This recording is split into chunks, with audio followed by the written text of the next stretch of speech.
joining us here on the Rich Eisen Show. Pleased to have back here after some remarkable work in the past few weeks for the Washington Post, formerly of Sports Illustrated and more. Robert Klemko back here. How are you, Robert? I'm doing great. How are you? I'm doing well. Before we get into what you've been up to the last few weeks, I know you were on top of the Dalvin Cook story coming into the draft, and now here's Dalvin Cook saying in the last 24 hours, or at least a source telling Adam Schefter, that his contract needs to be made more in line of what Christian McCaffrey has, or he's holding out. And part of the reason why he's so underpaid with 1 year left on a contract is because he wasn't drafted where his talents should have had him drafted, Robert. And I want to give you the stage on his story.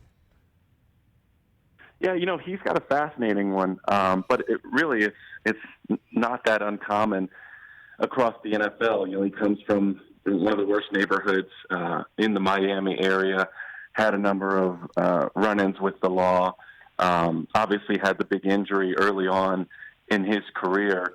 And I think he's part of a generation of guys that look at some of these running back holdouts over the past few years and say, I need to get my money now. And I think he's in an especially good spot just because that team and that offense is so reliant on him. But going back to kind of his personal story, there were a lot of questions about how he would handle life in the NFL, how he would handle that first big check. And from everything you hear out of Minnesota and, from teammates there, ex-teammates, he's been a model citizen in the NFL and a guy that, you feel comfortable building a locker room around. So he's a great success story. He really is. We've had him on, and we had him on pre-draft. We had him on as a rookie, and then we had him on last year when he was a breakout star in this league. His problem is just he can't stay healthy. Kid cannot stay healthy is his essential issue, Robert. Yeah, and that's why, how can you blame him for wanting to get paid right now? Parents don't raise your kids to be running backs, right? Yes, and then make sure they get paid before they're 30. Unless their name is Frank Gore, then they'll keep going on and on and on like nobody's business. But you're right. It's a story. So was Dalvin wronged by his draft status, do you think, Robert? I don't know. I don't think he interviewed very well. I don't think that people felt like he had a great support system around him and he could be a long-term success in the NFL. But, how many guys do you read about every year where X number of teams underestimate a guy's heart, a guy's desire to be great, his ability to, power through some of the adversity.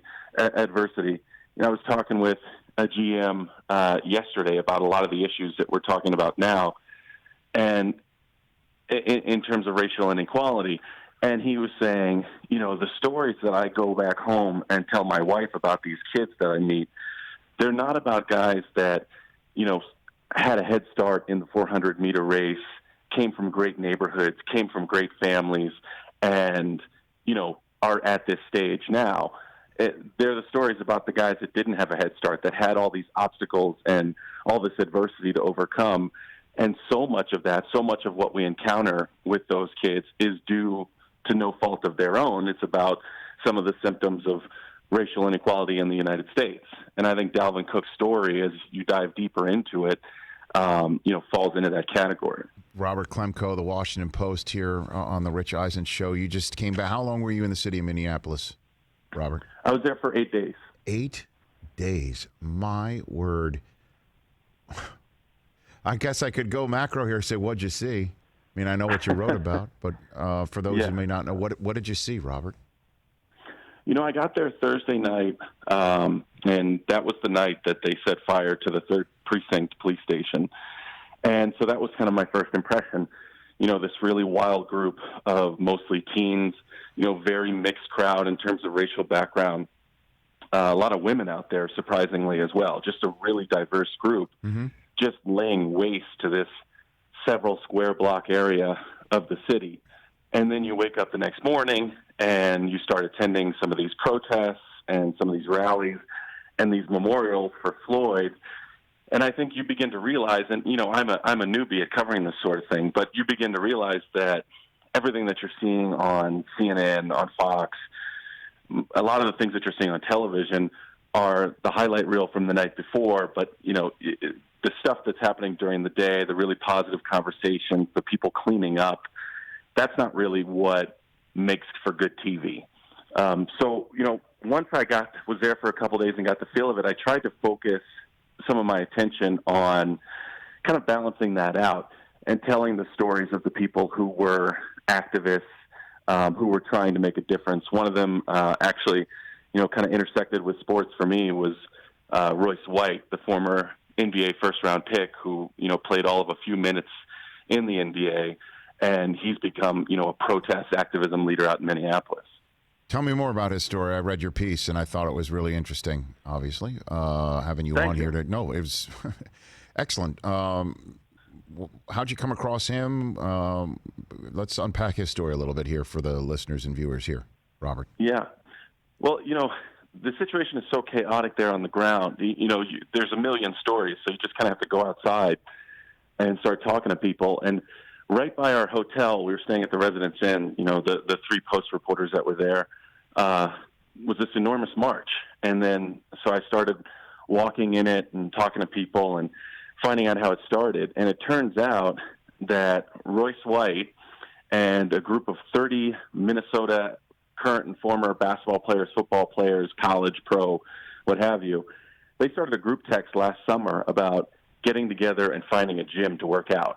And so that they've kept that group text going. And then when this video came out of George Floyd after he was killed, Royce White said to the group, those of us that have a prominent voice in this community, we need to do something. And Royce has been an advocate for mental health in sports and in education for a long time, ever since he was drafted into the NBA and was unable to fly because he has this generalized anxiety disorder. And there was some hope that he could overcome it, but he never really did. He spent a lot of time bouncing around the developmental leagues and actually played up in Canada, riding by bus. Won the Canadian MVP 1 year, and then was runner-up the next year, and then semi-retired and got into the Big Three last year, but just hasn't gotten over this fear of flying. And so he's been in Minneapolis working in the community on mental health. And then this is his first time on the front lines of a protest. And he starts this group of 200 people at U.S. Bank Stadium where the Vikings play and starts walking. And they end up with several thousand marching down I-35 West across the Mississippi. And they all take a knee. And then he addresses the crowd and talks about how, they don't want to show us nonviolently protesting like this. So we have to, try to bring as much attention to it as we can. But what he talked about in terms of the visceral reaction to that video and being on the front lines of a protest for the first time was something I heard over and over in Minneapolis. I think a lot of people who were on the fence or on the sidelines before but sympathize with this sort of activism have been brought out of the shadows just by the visceral nature of that killing. And you could, for somebody who's covered the NFL for as long as you have, would you say the last week in the NFL, from obviously the reaction of players to the last 2 weeks then, the murder of George Floyd, and the murders of Breonna Taylor and Ahmaud Arbery, just to name obviously three individuals whose demises have shocked so many. Do you think from that to the commissioner's video that came in response to a player's video that was sparked by an NFL employee reaching out to the players to say, hey, we want to do something on the heels of what happened with Drew Brees, that there has been a change with the NFL? Can you say that right now, Robert? I think there has. And, time will tell how they handle the activism that's going to happen this season and what kind of limits they try to put on player speech. Certainly, there'll be a change from what they've done in the past in terms of discouraging protesting during the anthem. But I think there has been a change Roger Goodell represents the owners, and he's not going to make a video like that without a handful of influential owners agreeing that this situation has reached a sort of critical mass. And you can't have that without the violence across the city. You can't across the country. You can't have that without the protests all across the country, and you can't have it without video, right? I think the thing that's not really talked about in all of this is that all of these sorts of killings have been happening since there have been black people in the United States, but now it's become this reflex to record everything, and so moderates, people who were on the fence, I think they're more swayed by the images of this stuff than they were ever before. And so I think a group of owners had to have realized that this has reached critical mass, and Roger Goodell doesn't do anything without conferencing with those powerful owners, and he came out and made a statement. Now, you can criticize the statement and say, he should have mentioned Colin Kaepernick and talked about, how Kaepernick's protest looks so much more reasonable in hindsight. He didn't do that. And so I think he's always going to kind of toe the line to try to appease the more conservative owners. But what he said, I think, represents the beginning of a new era in the NFL where you're going to have players that are so much more vocal about their activism and the causes that matter to them than they ever were before. Well, I mean, he said the words Black Lives Matter, Robert, which is, new. And also, he didn't say Kaepernick's name specifically, but him saying we should have listened years ago, that's what else would he be referring to other than Colin Kaepernick, right? So, right. And then so the question is about Kaepernick. Here's what Carlos Hyde said on Monday, former teammate of Colin Kaepernick's, fresh off his first career 1,000-yard season. So Hyde's career on the football field is definitely something that's trending upward. And he had this to say about the situation. What can the NFL do? I think the NFL can start by signing Cap back. I think if they sign Cap back, that'll show that they're really trying to move in a different direction. Because Cap was making a statement 4 years ago about what's going on in today's world, and the NFL didn't bother to listen to him then. So I think they should start by doing that. Do you think that would be an actual true signal, or do you think Kaepernick wouldn't want to be part of something like that because it might just be a box checked by the NFL? How do you take a statement like that, Robert Klemko? Yeah, I think you do have to consider the role Kaepernick wants to play at this point because, there is so much pressure on the league. And I'm sure, for years that there have been elements of NFL ownership that have said to, certain owners, certain general managers, if you guys can make this happen, it takes a lot of political pressure off of us.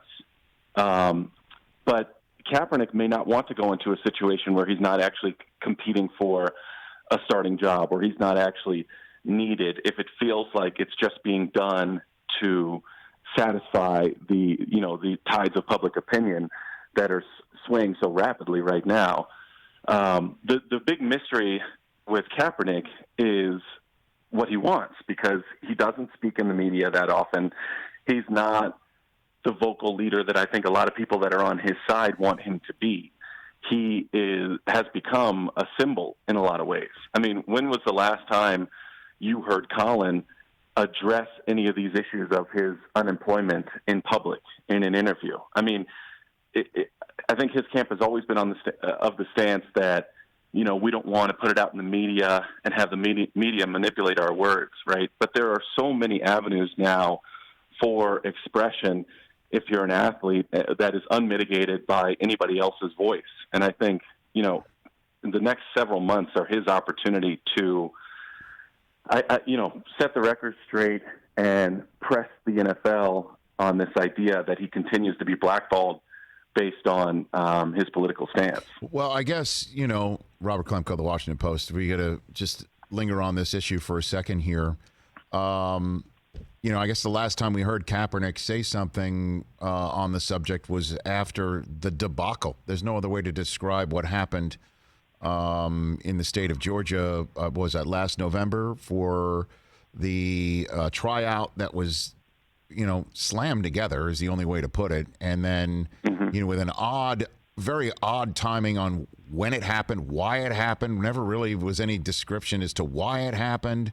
And then the mistrust, the distrust that sparked a change of venue at the last second.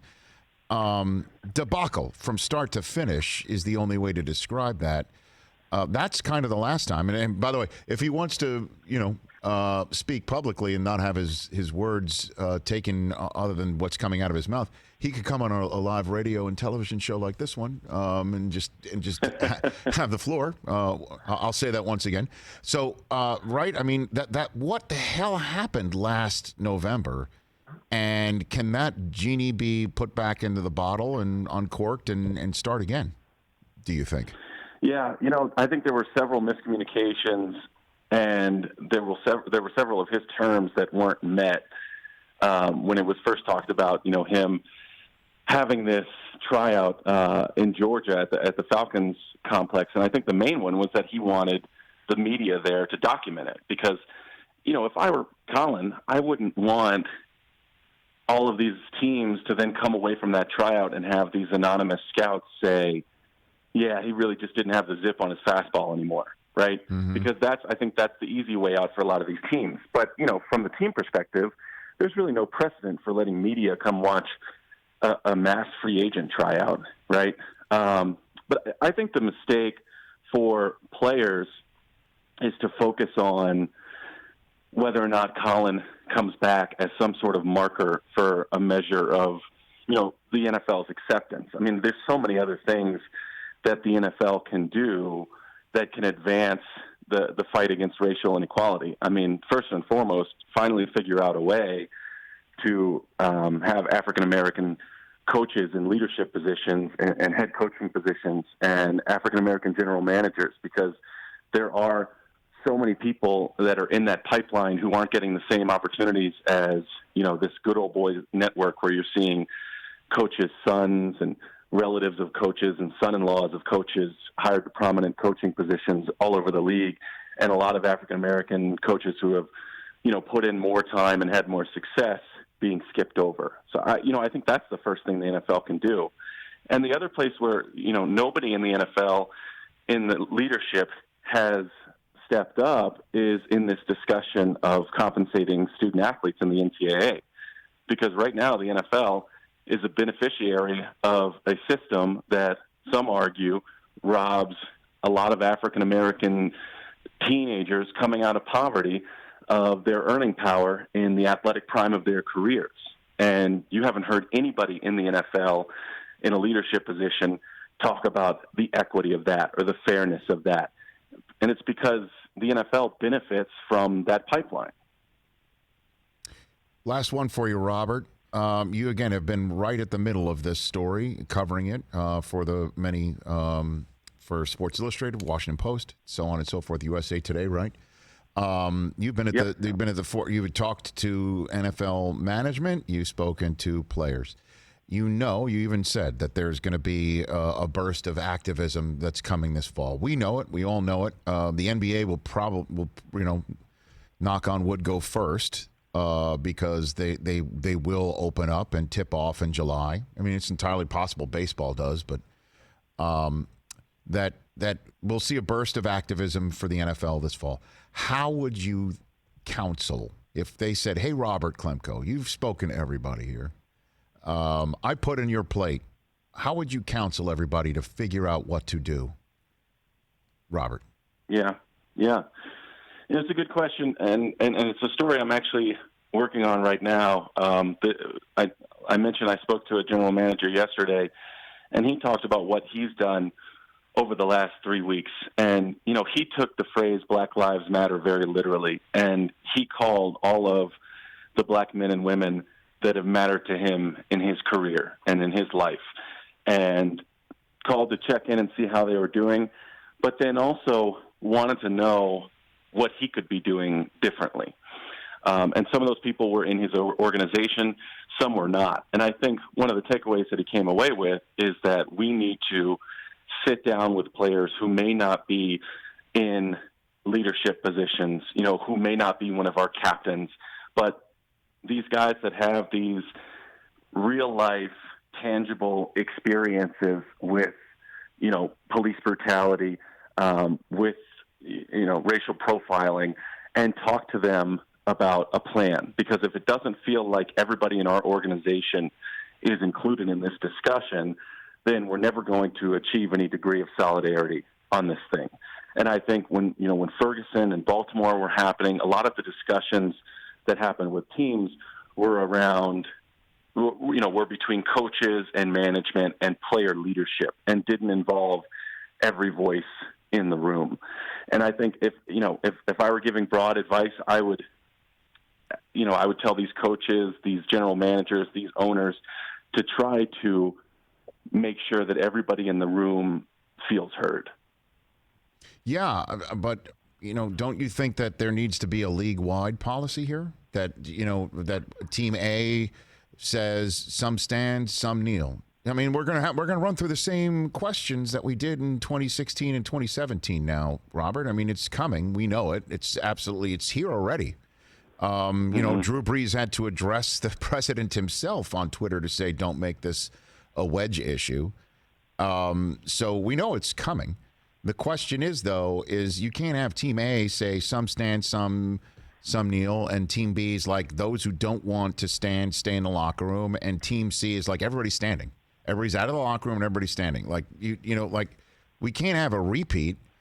So the question is, can there be on ownership side some new committee that's formed as a listening committee? I don't know what you call it, player relation committee, and then have a players group of players sit down with these owners and come up with it. And then this is what we're going to do as a league. And Roger comes out and says in a video, this is what we're doing. And everybody goes and plays football, amongst a pandemic on top of all of it. But you know what I'm saying? Like, don't you think that's what has to happen? I don't think that the NFL will want to go out there and say, we're going to put together a committee and create a rule and say that players have to stay in the locker room or players can protest. I think that they will say, we're going to have the national anthem before games. We're going to have the players and coaches out there. If you want to protest, you can. And I think that the networks will in turn say, this is still a hot button issue for us, and we're just not going to show the national anthem anymore. And that will be the establishment attempt to, quiet some of the criticism of what goes on during the national anthem while still trying to appease the players that are protesting. I think that's the middle ground that they will ultimately reach. All right, last one for you. I lied. I'm assuming since you said you spent 8 days in Minneapolis, you were at the George Floyd Memorial. There's several Vikings there. I don't know if Timberwolves arrived or if anybody else professionally athletes were there. What was it like? I assume you were there. Yeah. I didn't meet or interview any athletes there in my time, but I did read that several had stopped by. I think that there was sort of a happier vibe. Not so much the activism, the protesting that you'd see in the marches across the city and in the protests outside of the police precinct or, different media companies. It was more of, this is a healing space, and anybody that wants to come and celebrate George's life, please do that. And the one thing I noticed that really stood out to me, and I wrote a little bit about it in the story that came out today, is all of these families that came out to the memorial. People with kids, 5, 6, up through teenagers. And it occurred to me that, my education on dealing with the police, on racial inequity, on police brutality happened in learning about Rodney King when I was a teenager and dealing with police, later on in life and reading about a lot of these things later on in life. Whereas if you're 10 years old right now and you have Twitter, there's a good chance you've seen the video of Floyd getting choked to death. So this generation is dealing with all of these issues faster than my generation did. And all of these parents, I think, that brought their kids to the memorial are grappling with these really difficult conversations about racial inequity. And it's happening sooner. And that was something that kind of gave me hope, really, because if these kids are talking about it and learning about it sooner, then, it stands to reason that their understanding of it is going to be greater than ours was at a younger age. Robert, thanks for the time. Again, great work from you in the Washington Post, and let's stay in touch. I'd love to keep having this conversation with you here on the show. Thank you. I appreciate it. You got it. Robert Klemko, at Robert Klemko, Klemko on Twitter. Follow his work. It really is remarkable.